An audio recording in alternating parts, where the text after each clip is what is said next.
Robin Hood acted by Nitin అన్న. Story ఏంటంటే Ram alias Robin Hood అనాథలా పెరుగుతాడు. అతను అనాథలా పెరిగి చిన్నప్పటి నుండి దొంగతనాలు చేస్తూ అనాథాశ్రమానికి విరాళంగా ఇస్తుంటాడు.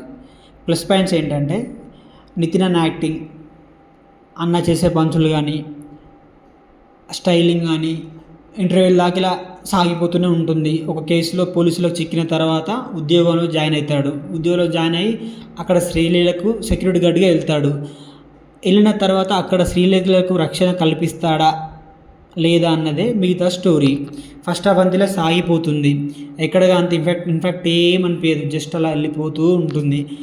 ఒక ట్విస్ట్ మాత్రం ఉంటుంది ఇంటర్వెల్లో, అది కొంచెం బాగా అనిపిస్తుంది.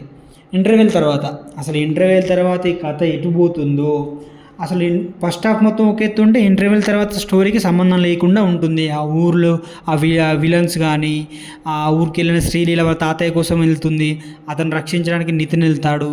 అసలు ఏమేమో ఎటేటో వెళ్ళిపోతుంది. రొట్టె స్టోరీ చెప్పాలంటే పెద్దగా ఇన్ఫాక్ట్ ఏమనిపించదు. జస్ట్ ఒక వన్ టైం చూసి జస్ట్ టైం పాస్గా చూడొచ్చు మూవీ. లాస్ట్లో డేవిడ్ బాయ్ ఎంట్రీ ఉంటుంది. ఆ ఎంట్రీతో ఎంతగా ఏమనిపించదు. ఆ ఐటమ్ సాంగ్ జస్ట్ వాటి కోసమే చూడొచ్చు. ఒక వన్ మ్యాన్ షో అనుకోవాలి. నితిన్ అన్న వన్ మ్యాన్ షో మొత్తం పర్ఫామ్ చేస్తాడు. కామెడీ పరానికి వస్తే వెన్నెల కిషన్ను రాజేంద్ర ప్రసాద్ మధ్య కామెడీ పాయింట్స్ బాగుంటాయి.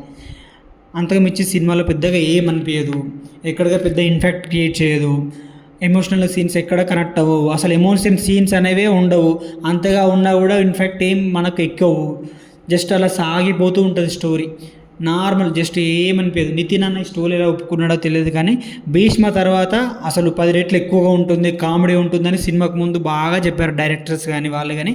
అంతగా ఎక్కడ ఇన్ఫాక్ట్ అనిపించదు. నితిన్ అన్న మాత్రానికి యాక్టింగ్ మాత్రం చించి పడేశాడు. ఆయనకు ఉన్న రోల్ యాక్షన్ సీన్స్ కానీ మాత్రం బాగా నిరూపించాడు.